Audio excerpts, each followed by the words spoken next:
Okay. All right, hi everyone, and we have now our short class, and we have um, a lot of material on YouTube regarding company culture, and this is a YouTube video, so it's highlighting the role of company culture, which is a theme in the textbook. So before we go back and continue with now our discussion of the relationship of human beings to not to time, but to the environment as the seventh factor in the Trompenaars and Evan Turner model for understanding cultural differences, we need to go do Cyber Campus and make sure that you can see that. Go here and go to Cyber Campus and go to attendance, and we click on week 5, add, and smart attendance, and waiting for, there we go, start attendance, and your number is 894. 894 is your smart attendance number, so I put 894 here. Okay, and then continue on with the notes that we were covering in the last class, because we also won't have time for our debate.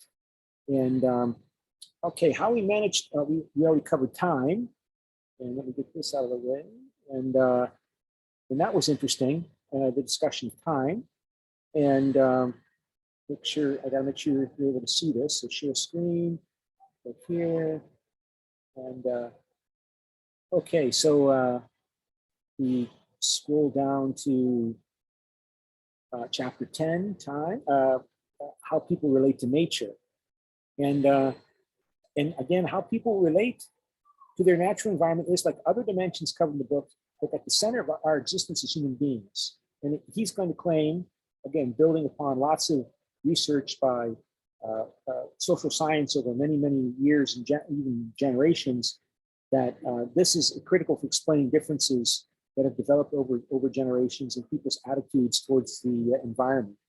The gradual strengthening of people's means to keep nature at bay is one way to understand economic development. And the shift has occurred today from the predominant fear that nature may overwhelm human existence to the opposite fear that human existence will overwhelm and degrade nature, which is something of a new orientation, a new development. And the question is, do cultures emphasize controlling nature as their starting point, or do they emphasize letting nature take its course? And business conducting societies have developed two primary orientations to nature. One is that they should control nature, or two, they are part of nature and they must go along with its forces, directions, and laws. The first, this one, is inner-directed. This culture tends to identify with mechanisms. Right? The organization, in other words, itself should act like a machine, a mechanism, obeying the will of its operators. The second, this one, orientation is outer directed. This culture tends to see the organization, the business organization, as a product of nature. And the organization develops because of a favorable environment, rather than controlling the environment, right? Like a mechanism. J.B. Rotter, a psychologist, developed a scale designed to measure whether people had an internal locus of control in their attitudes. In other words, I shall master my environment. And this is more strong among successful US citizens. And we tend to glorify and honor those people, right? Jeff Bezos, Steve Jobs, right? They're the titans who mastered their environment to become the richest people in the world, and the most creative as well. They had an external locus of control in their attitudes, right? That and I'm sorry, those who have, and versus that, those are the inner directed, and versus those who have an external locus of control,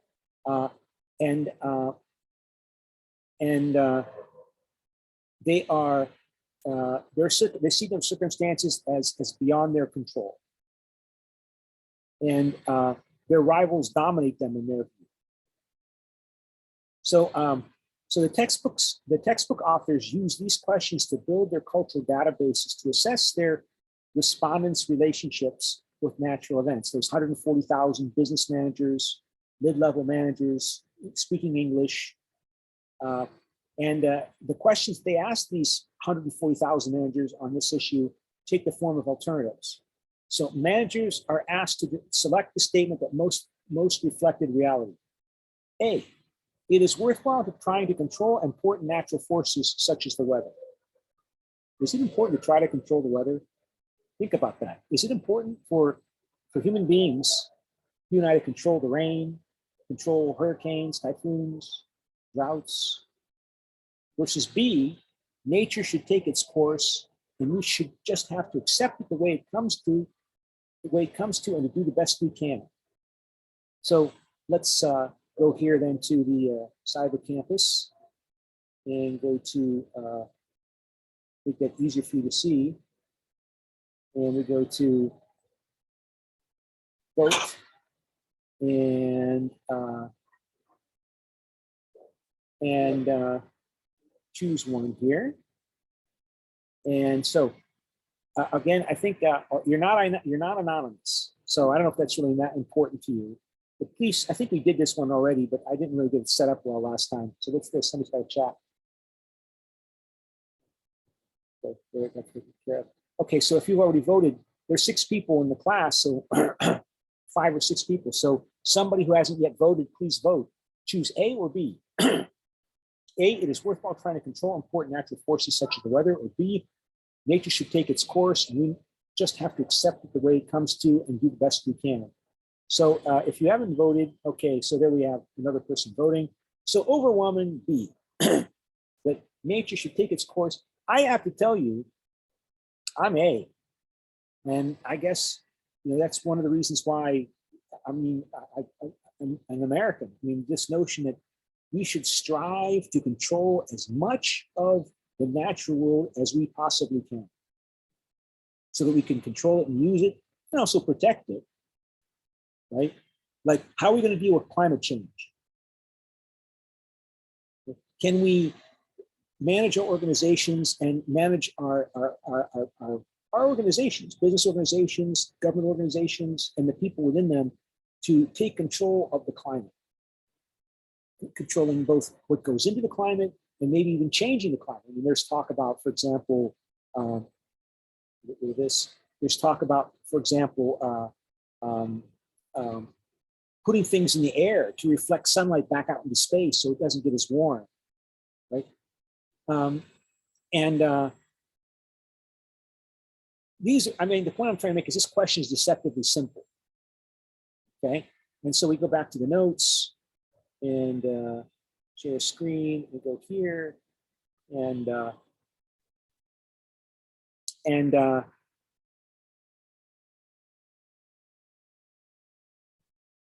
oh, hold it. So this is, and then there's another one that comes up here,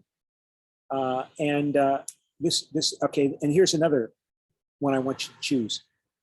These are the questions that they like to ask. You have to choose one of these. What happens to me is my own doing, versus sometimes I feel that I do not have enough control over the directions my life is taking. So I would like you to choose either A or choose B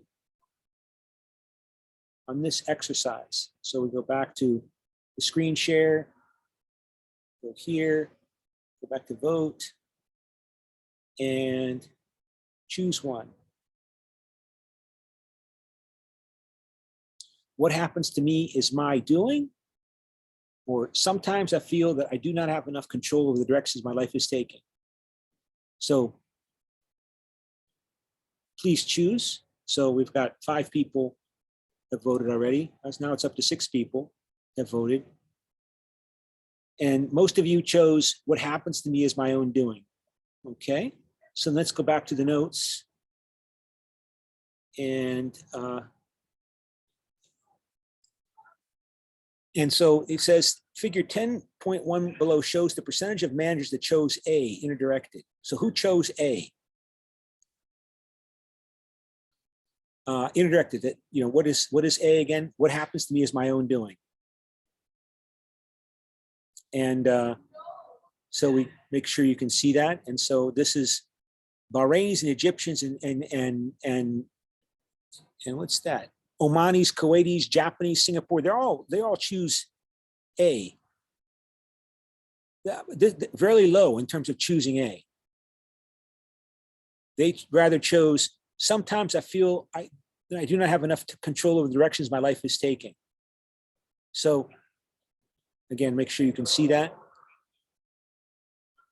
Versus USA in the middle, Romania, Cuba. Now that's interesting, Romania. I mean, again, a reaction to communism. You know, we're talking about mid-level, ambitious, English-speaking Romanians who remember only 30 years ago when they lived under communism, because, you know, Trump and ours has been at this for a long time.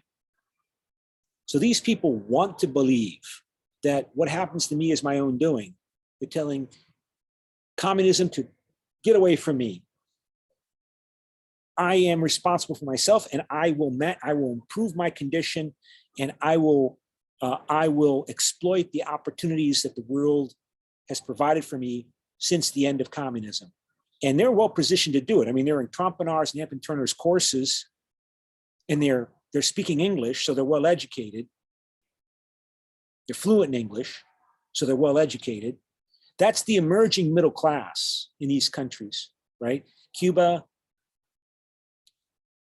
and these former communist countries. South Korea is here, but Romania, look how big that is, right? And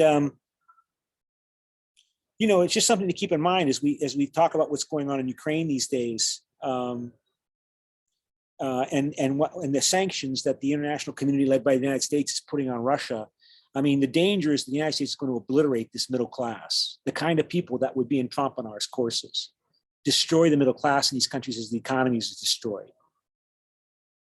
And as people become more desperate, and they're more likely to, I think it's going to make, basically, that this is going to encourage even more radicalization in Russian foreign policy.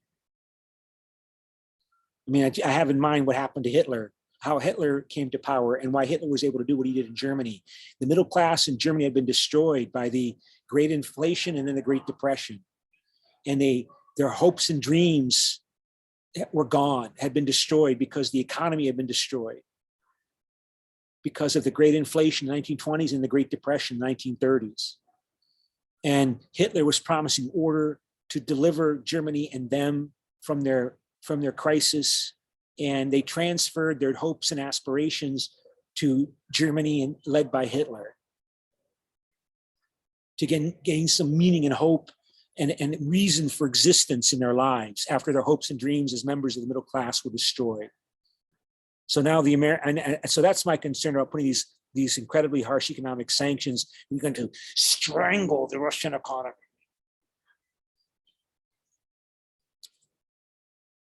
So most Europeans score high, except the Russians. Maybe it's a legacy of communism. China ranks much lower than Japan in terms of what happens to me is,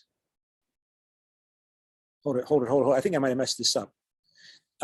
This is control over nature, sorry. That we should be striving to control nature. So the people that, yes, we should be striving to control nature. Romania, Cuba, Spain, Nigeria, we should be controlling. And then this is what happens to me is my own doing. So United States, yes, this is the people that chose A, sorry. And A is what happens to me is my own doing. So you can tell, that might give you an indication that Americans are going to be the most contemptuous of people that are not successful, because if you're not successful, it's your fault. If you're not prosperous, it's your fault. If you're poor, it's your fault. That's pretty striking, right? The captains of fate. And at the bottom, you have Pakistan, Sweden, Nicaragua, Mexico, Kuwait, Japan. Where's South Korea? South Korea is not too far from well, you know, it's certainly more towards A than B. Despite China being up here, Japan way up here.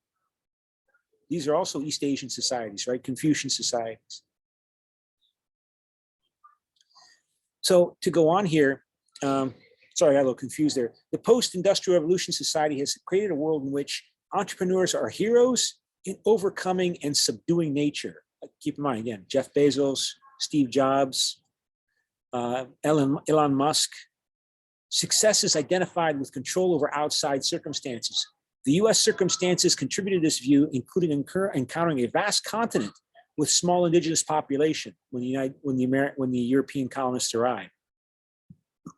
In non-American cultures, however, the successful are not necessarily distinguished from the less successful in terms of people's belief in external versus internal loci of control or loci of control.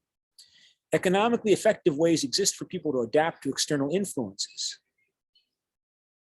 Accepting direction from new technologies, market force, and customers can be more advantageous than opposing these influences with your own preferences. So you're going to try to control the weather, Americans? Are you serious? Why do you want to waste your time and efforts? Adapt to the environment. Exploit the adaptation. External loci of control can include examples such as the expectations of a joint venture partner, or the looming pollution crisis, or the knowledge revolution. It does not have to mean God-directed or fate-directed. In other words, it's gone beyond the old expression of these external forces in terms of being embodied in the image of God. The American concept of internal versus external sources of control originally included the implication that the outer-directed person is seeking an excuse for failure rather than seeking new wisdom. Remember, America was founded by militant Protestant Congregationalists who believed that you can have your own individual relationship with God. You do, a priest, not a shinbu, you decide how you're going to worship God and how you're going to find God's favor. Not the priest, you decide. Those are the English founders, the Puritans, the Pilgrims who founded the English colonies in North America. In contrast, in other cultures, acknowledging the arbitrariness of events or the strength of external forces is not viewed as personal weakness. Managers in Singapore and Japan, very successful economies, may not share the perceptions of Americans regarding the obvious advantages of being interdirected. And the interdirected advantages are less obvious in other European cultures as well, such as in Sweden, the Netherlands, and Italy. So the reference point for outer-directed behavior lies outside of the individual actor. And he gives you the case of the Sony Walkman, right? The motivation of the Japanese inventor for which was to avoid bothering other people while listening to the music, which contrasts with the self-directed approach of users in North America and Northwest Europe, where users employ the Walkman. Nobody uses Walkman anymore. Employ the Walkman, employ it because they do not want to be disturbed by other people and outside environmental factors in enjoying music.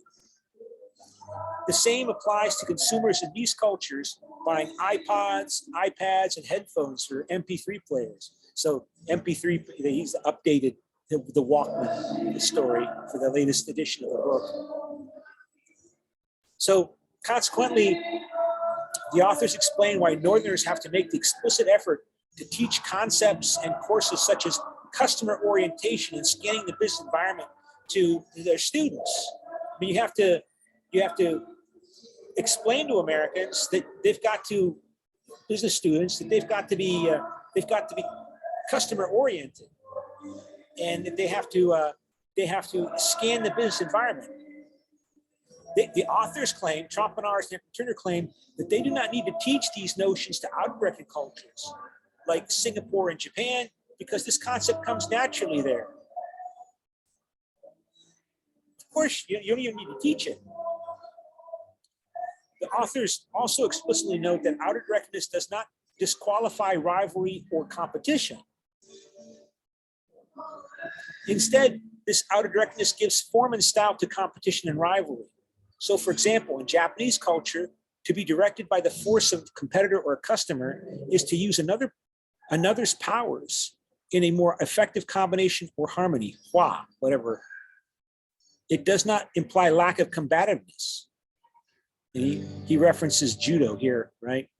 Other aspects of Japanese culture highlight adapting to other forces to win. Japanese wrestling in Indo and judo.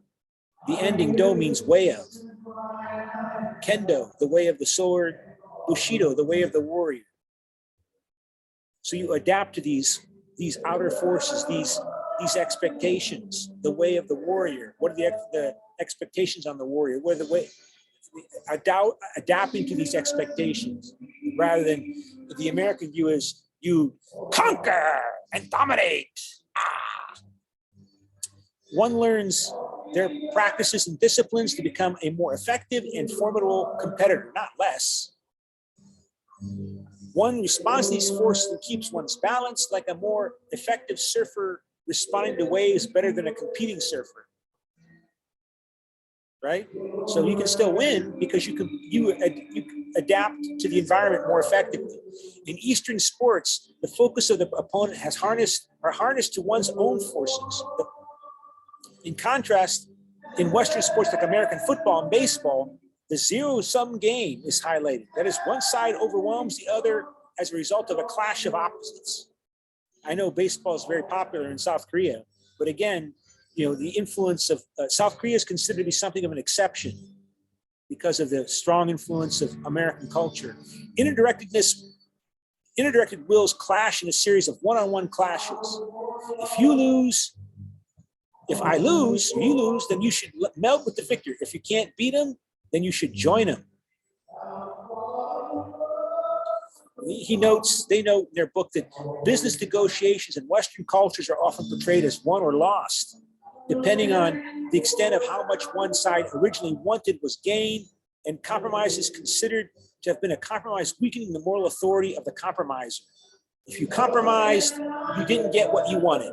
So, you got something, but you are just a little disappointed to the extent to which you compromised. You're disappointed if you compromised. They're claiming the Japanese are not disappointed when they compromise. The Western notion of proprietary notions of creations emerging from inside of the individual also contribute to the Western stereotypes that Asians steal our ideas, because ideas are supposed creation of an individual and belong to him or her. Asians, of course, these are all stereotypes, right?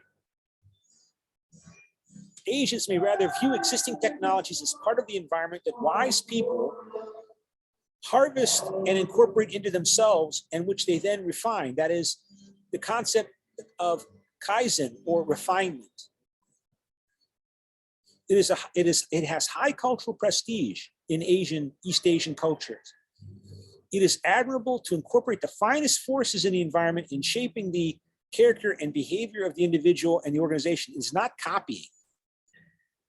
It's not plagiarism, right? Plagiarism, that's a very strong American notion. It's intellectual property, so you can't take it and borrow it and improve upon it unless you pay me. The Japanese did so in responding to the violent and humiliating defeat and occupation by the Americans, accommodating and adapting external circumstances.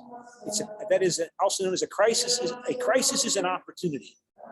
When you face a disaster, it's also possibly an opportunity.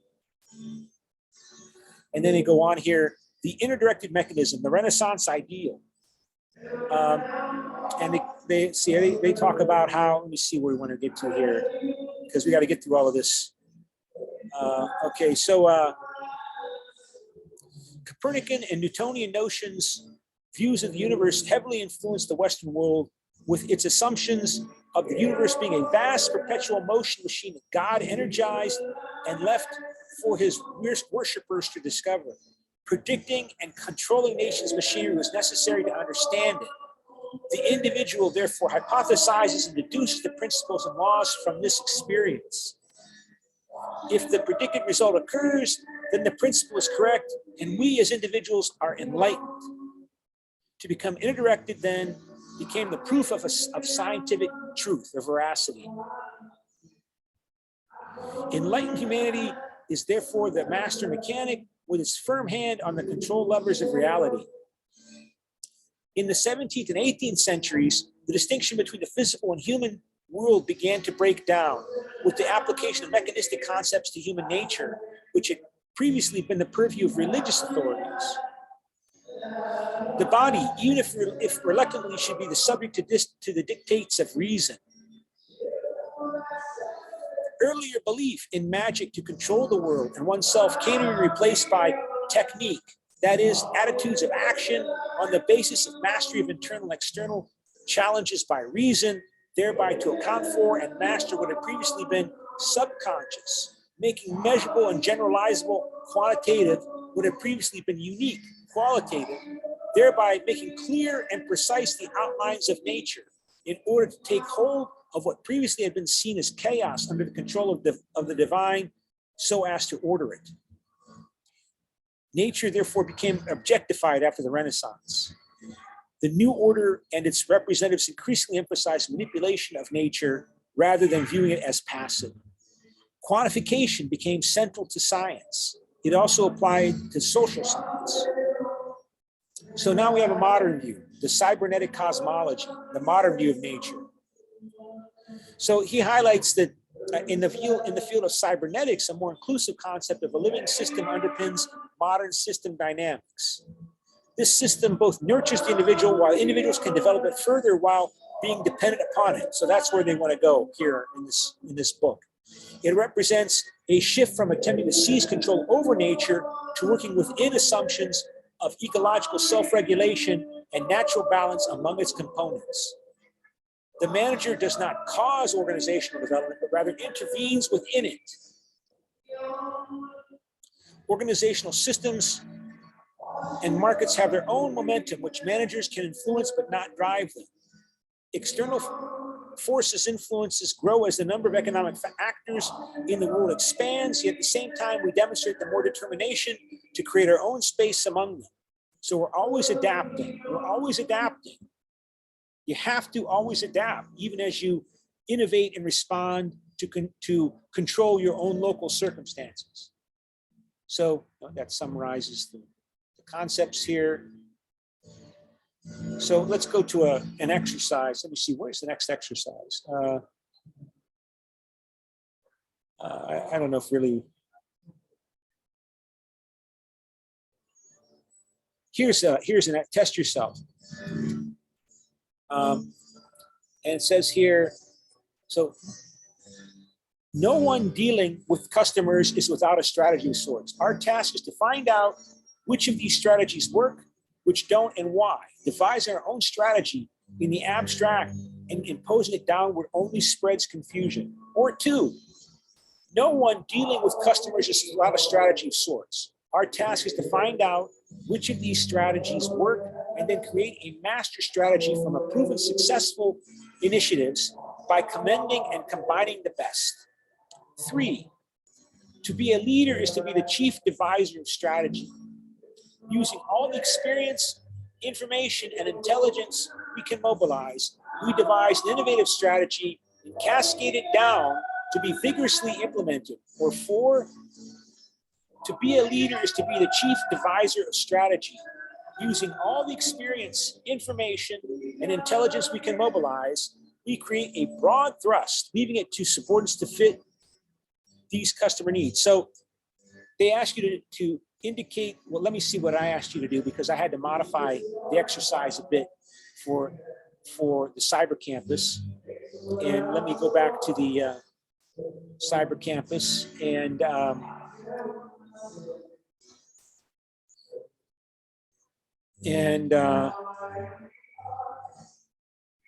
we already did. Yeah. So one opposing view is that strategy is to be devised at the top of the corporation and cascade down for implementation locally. And then the other view is that strategy should emerge from the grassroots, bottom, amidst interfacing with customers. Reconciliation of these views may also be proposed. So here's a reconciliation of these different views. And so I asked you to choose up to three. All right. Choose the 3 you like best. Ignore the one you don't like, you like the least.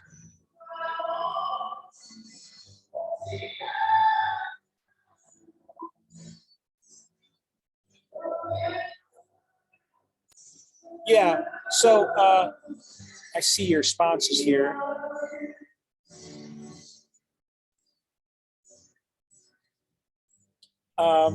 Okay, yeah, so most of you are violet and blue. And so what does Trompenars have to say about that? And we go back to the notes. And I think that's just the exercise of showing how you have different views on these points. There's not really a summary of that. So let's go back then to the notes where we left off. And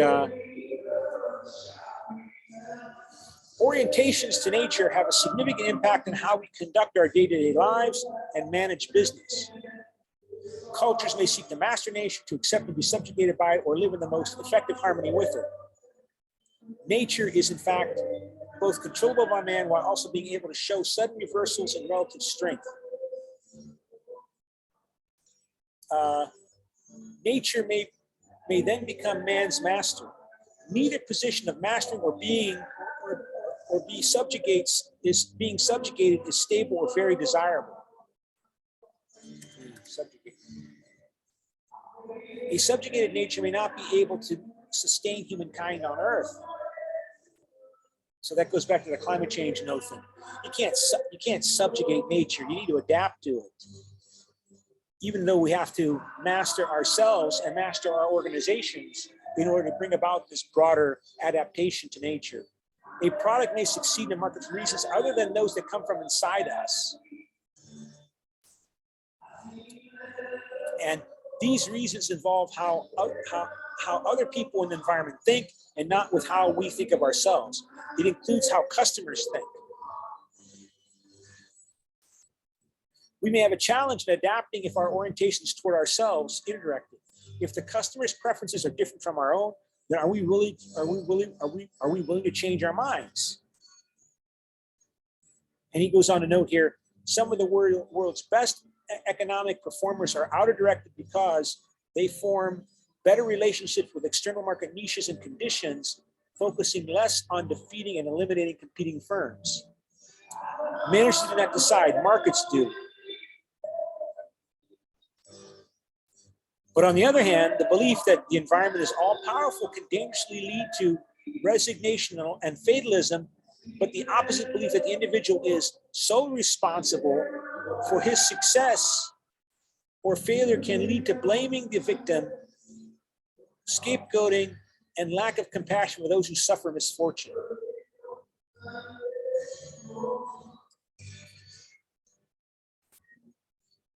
Business strategy is an important aspect of interdirectedness. Did somebody just try to call me on the phone? I got some weird message on my phone that somebody was trying to call me from Korea, evidently. Okay. Business strategy is a plan designed to advance to wrest competitive advantage from other corporations. Let me check something here. Okay, yeah, I'm using the right microphone. I just want to make sure everybody can hear me. The term comes from the military field. The organization either prevails or is defeated by its environment. So Americans always talk about business strategy, right?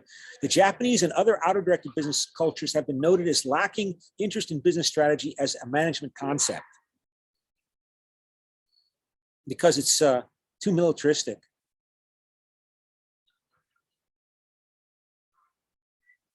But of course, in any business organization, those personnel interfacing with customers have always devised strategies for coping with day-to-day problems. Therefore, the task of top management, therefore, is to assess these emergent strategies, grant recognition, status, and formal approval of these emergent strategies that have proved to be the most valuable. In some, the process for adapting strategies already initiated is an auto-directed process. The process is an example of how, as a manager, it's beneficial to allow the environment to shape you, the manager. So let me move ahead here. So there you see a visual adaptation, reconciliation of inner versus outer directedness. Of course, everybody does this, or should do this, or will do it, or else they'll fail. And so we already tested ourselves. And so let's go to the debate. And we go to vote and share screen. And debate topic is, to South Koreans, someday all social sciences will agree on a general theory of human nature. So after reading the first 7 chapters of the textbook, Trompenars and Hampton Turner told us in the book that this book is not about understanding cultures. It's about understanding differences in culture. What does that mean? Does that mean that we can or cannot come up with a general theory of human nature?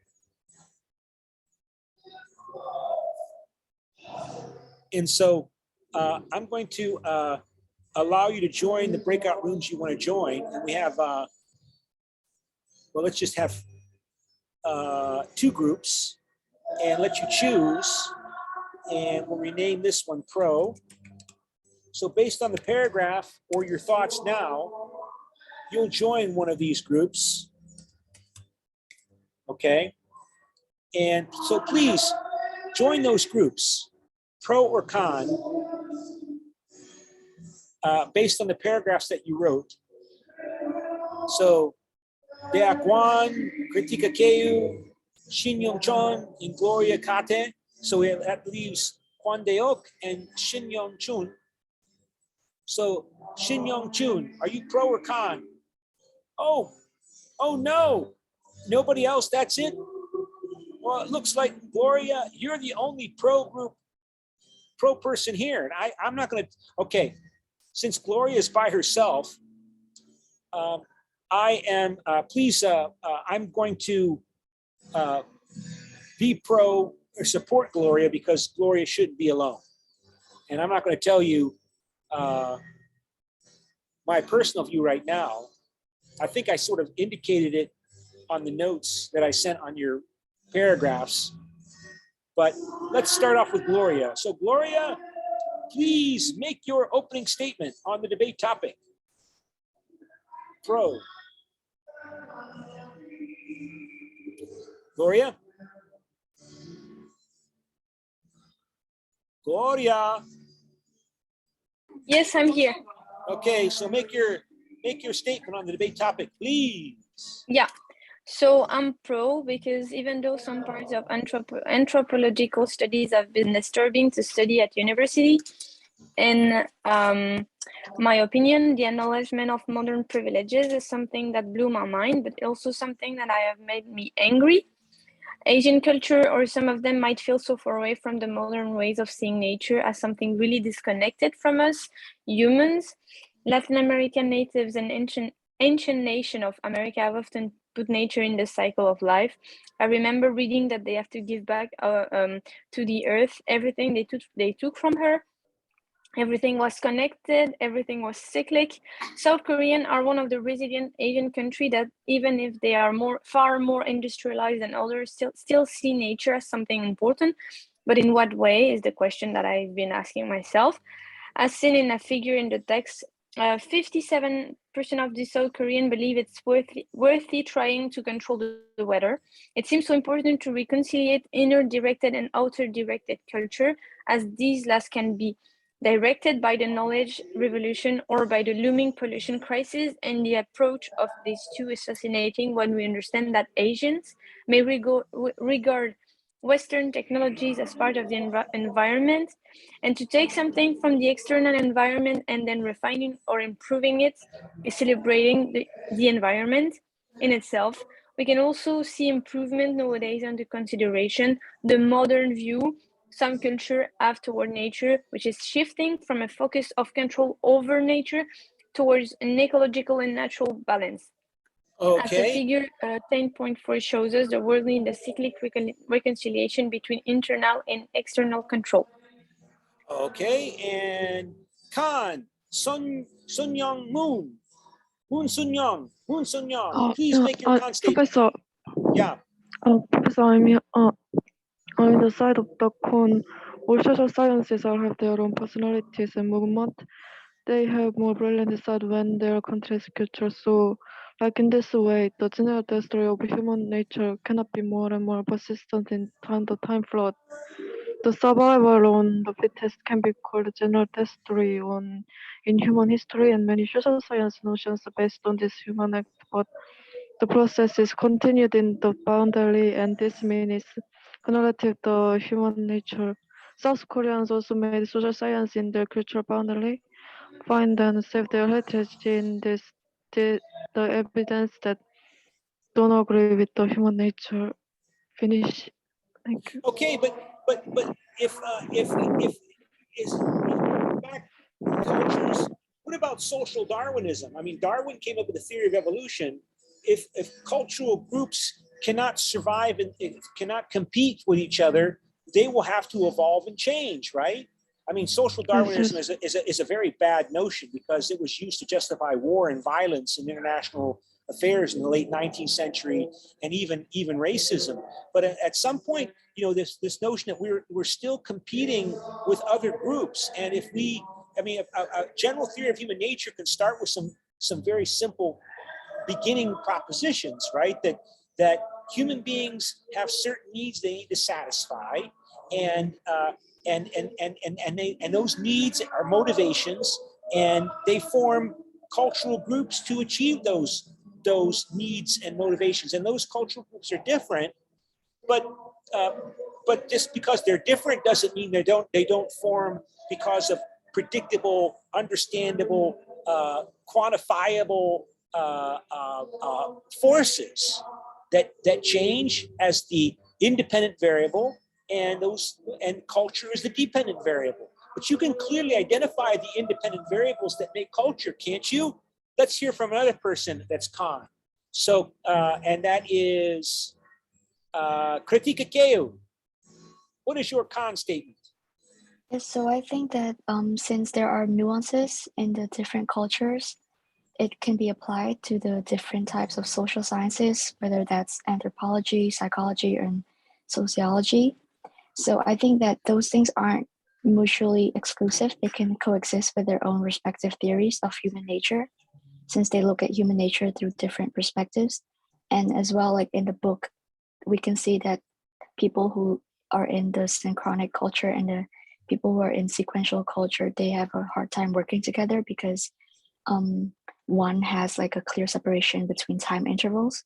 But this doesn't mean that either of them is in the wrong. It's just that they have a different way of looking at things because they grew up in two different cultures who have different perspectives about time.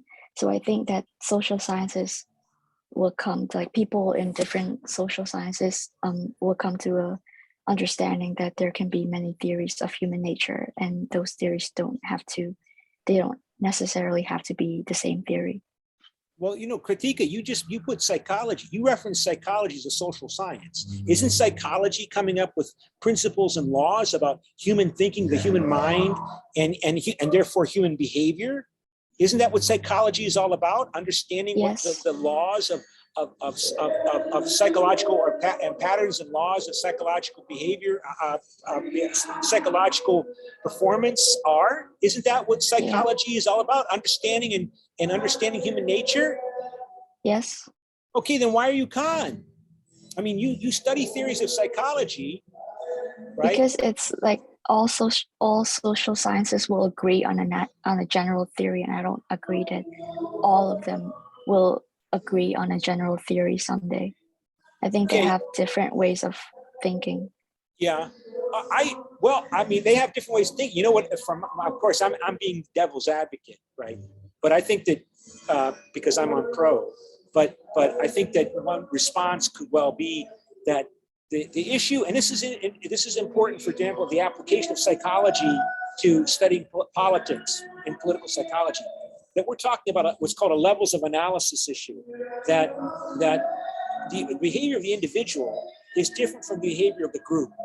Because once you put individuals together in groups, they don't act the same as any particular individual. When you start forming more and more people into different groups, that kind of behavior, collective perception and collective behavior, that's another level of social science. And that's the perspective that I work at in terms of studying nationalism, for example. Okay, and that's a problem when psychologists try to apply their psychological ideas to studying politics. They do a bad job because they can't cross what's called to a higher level of analysis from the level of the individual to explain how governments work. Using psychology, explain how governments foreign policy is made. Because they can talk about what's going on in Joe Biden's brain or Vladimir Putin's brain, but that's important, but that's nowhere near sufficient for understanding why the Russian government invaded Ukraine, or why the United States occupied Afghanistan and then left Afghanistan. All right, but anyway, let's go to the next con statement. That's Deok, Kwan Deok, what is your con statement? I disagree with the statement, and I want to focus on methodological view on this topic. There are big cultural differences by each culture's daily and business area, and especially in these days as transnational period. It is also the role of social science to distinguish differences. Differences that are not included in statistics should be supplemented by qualitative research methods, such as ethnography, methodology, or interviews. Thus, its transnational communications are important. Agree on a general theory of human nature will decrease. So I mean, on the other hand, lots of other theories will be in the spotlight, and social science will be diversified more, I think. Thank you. Yeah, these are important questions. If you go to graduate school, you're going to have to take an entire class on this theory of science.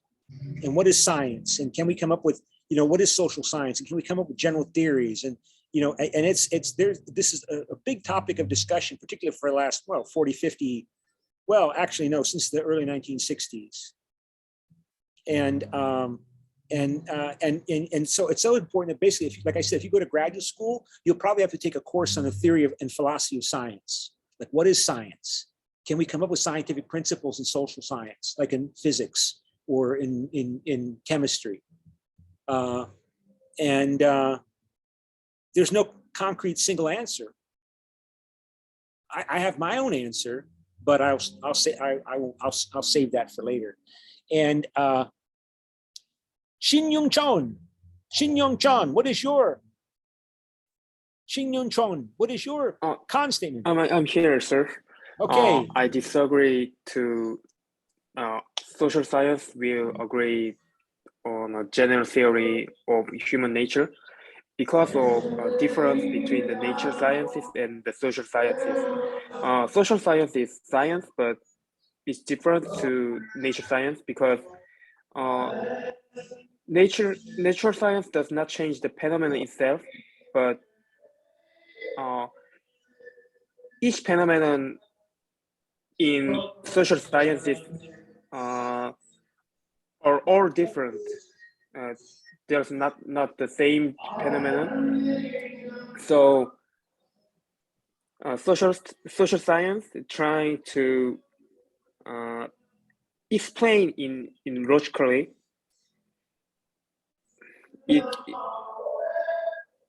It's same to human nature because